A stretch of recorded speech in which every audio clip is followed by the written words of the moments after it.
Assalamualaikum warahmatullahi wabarakatuh. Ketemu lagi bareng saya Budi Wingit. Kali ini di studio kedatangan narasumber, tetapi dia tidak menceritakan kejadian-kejadian yang menimpanya, kejadian-kejadian mistis, kejadian-kejadian horor yang menimpa narasumber kami. Tetapi narasumber kami akan menceritakan dan menghubungkan mitos-mitos yang terjadi di sekitar masyarakat dengan ilmu pengetahuan. Langsung saja kita perkenalan dengan narasumber kita, Mas Yuri. Monggo Mas Yuri. Selamat malam Mas Yuri. Selamat malam Mas Budi Wingit. Saya Yuri akan sedikit memberikan pengetahuan untuk masyarakat bagaimana mitos itu bisa dihubungkan dengan sains yang ada. Jadi kita tidak perlu lagi untuk terlalu takut dengan mitos yang didoktrin orang tua kita kepada kita, sehingga kita tidak perlu lagi untuk ragu melangkah dan memberikan tindakan sehingga mitos tersebut dapat sedikit terpatahkan. Salah satunya kita tahu bahwa pohon beringin itu orang tua kita dulu disuruh melarang kita untuk menebangnya. Alasannya apa Mas? Ya itu kita karena kalau tahunya dulu untuk pohon beringin kan banyak dihuni makhluk-makhluk gaib ya Mas. Iya. Jadi sebenarnya kalau menurut ilmu pengetahuan, ya itu kita sejak kecil didoktrin oleh orang-orang tua kita dulu, nenek kita dulu, kakek kita dulu, melarang untuk menebang pohon beringin. Ya, itu kita ditakut-takuti selalu dengan adanya hantu, adanya pocong, genderuwo dan lain sebagainya. Lah itu sebenarnya ada maksud di balik itu sebenarnya. Jadi Mas bukan karena tahu sih. Sebenarnya cerita seperti itu kan banyak beredar di masyarakat. Kalau memang pohon beringin ya tidak boleh ditebang. Itu sebenarnya ada apa Mas? Ya itu mungkin pendahulu kita ingin menyelamatkan alam. Salah satunya pohon beringin tersebut. Nah, karena pohon beringin tersebut sebenarnya itu banyak manfaatnya. Nah, mungkin dengan kita kepercayaan kita di masyarakat, dengan adanya hantu, terus dan lain sebagainya, itu kan mereka akan takut menebang. Karena orang-orang dulu sebenarnya lebih tahu daripada kita, cuma kebanyakan tidak bisa menjabarkannya. Nah, jadi ya cukup itu aja, ditakut-takuti seperti itu.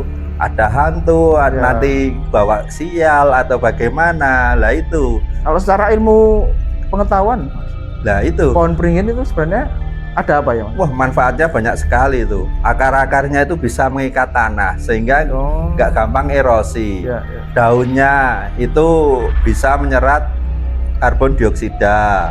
Terus dapat menyimpan air yang lebih banyak dibandingkan pohon-pohon yang lainnya. Jadi pohon beringin itu sebenarnya secara ilmu dia itu bisa menyimpan air yang lebih banyak dari pohon lain. Iya, pasti kalau ada pohon beringin itu sekitar-sekitarnya itu pasti banyak pohon-pohon yang tumbuh juga.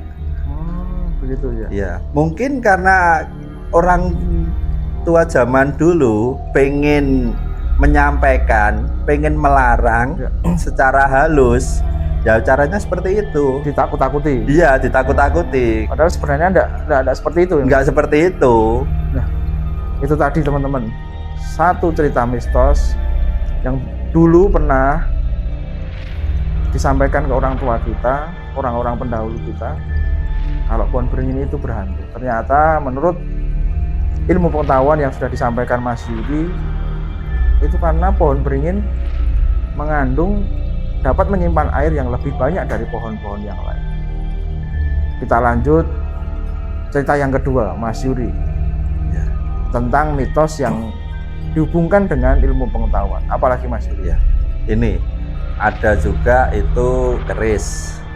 Oh, keris kan iya. banyak kan dipakai untuk masyarakat dengan kepercayaan yang seperti ini itu dan lain sebagainya. Nah, sedangkan keris memang keris itu sangat bagus Ya. untuk apa ya? Ibarat kalau orang Jawa bilang untuk pasangan kita itu loh, pengagem. Ya, itu kan bisa untuk apa ya? Naikkan pamor gitu loh. Ya. Itu orang-orang dulu itu sebenarnya lebih cerdas, lebih pinter.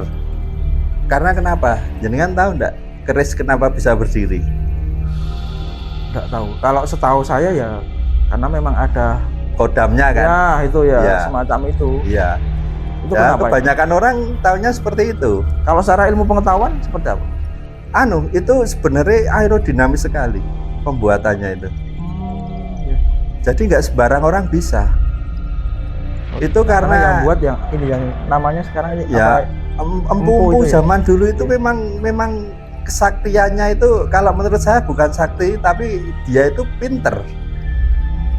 Pinter dalam arti pinter Pinter sains. oh, pinter ilmu. Iya. Pengetahuan. Ya, itu.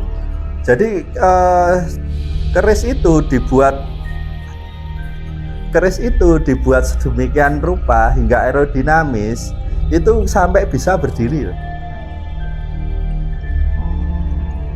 Terus Itu kalau yang bisa terbang ada di itu apa memang kadang keris kan bisa terbang ada di Ya. Kalau itu kan video-video itu. setahu saya itu dongeng. Di Paido keneng. Nah, itu boleh dibantah boleh. Ya itu. Terus pada waktu pembuatannya nggak sembarang orang bisa. Harus empu itu berarti ya. Iya, empu. Dalam artian empu itu kan satu, biasanya orangnya pinter kan. Ya. Ya, yang saya sebutkan tadi sebenarnya dia itu pinter sains. Tapi karena orang kita dulu itu menyebutnya wah sakti dan lain Ya, sebagainya karena empu. dia orang pintar. Ya. Sampai sekarang pun orang-orang yang punya kelebihan itu kan biasanya dikatakan orang pintar gitu kan. Ya itu. Terus satu pinter sains karena bisa membuat aerodinamis keris Kerisnya itu. tadi. Kedua pembuatannya itu nggak sembarangan. Gimana itu? Itu kan pakai batu meteor juga itu. Keris Campurannya iya, batu meteor, nikel, besi. Itu kan banyak banget itu. Sampai bisa Jadi logam yang sebelum dijadikan keris itu kan campurannya memang banyak. iya, ada nanti kalau ditempa itu ada sekitar 128 lapis. Keris itu. Iya. Satu keris. Iya. Dan itu tidak bisa sembarangan ditempa. Kita harus berpuasa dulu. Oh, jadi empu sebelum menempa keris Ya. itu harus Berpuasa dulu. Lah, Kenapa itu Mas Yuri? ya itu. Mungkin ada semacam kalau orang Jawa ya kayak ngelakoni kayak gitu enggak itu? Iya.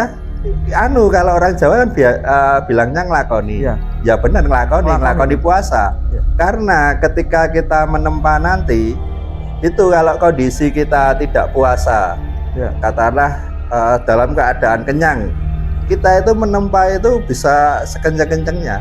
Karena kondisinya perutnya kenyang. Iya, kenyang. Jadi nanti kemungkinan besar bisa patah. Makanya kita harus berpuasa dulu. Ketika menempa kita kan agak lemes kan. Oh, agak bisa ngontrol kekuatan juga ya Mas? Iya, pelan-pelan tapi pasti gitu. Makanya nggak bisa sekali jadi itu nggak bisa. Nah itu. Nah itu tadi teman-teman cerita tentang keris yang ternyata tidak sembarangan dalam pembuatannya. Ternyata dihubungkan dengan ilmu pengetahuan, tidak melulu harus kita takut seperti itu karena memang ada ilmunya Mas Yuri. Ada makna. Ada maknanya ya. Iya. Ya, kalau dihubungkan tuh ada maknanya. Ye, itu tadi cerita dari Mas Yuri tentang hubungan antara mitos-mitos dengan ilmu pengetahuan. Kita akan lanjut lagi cerita-cerita mitos, cerita-cerita horor, tentunya masih di Studio Asa. Terima kasih, selamat malam, Assalamualaikum warahmatullahi wabarakatuh. Waalaikumsalam. Terima kasih, Mas Yudi. warahmatullahi wabarakatuh. Sami-sami.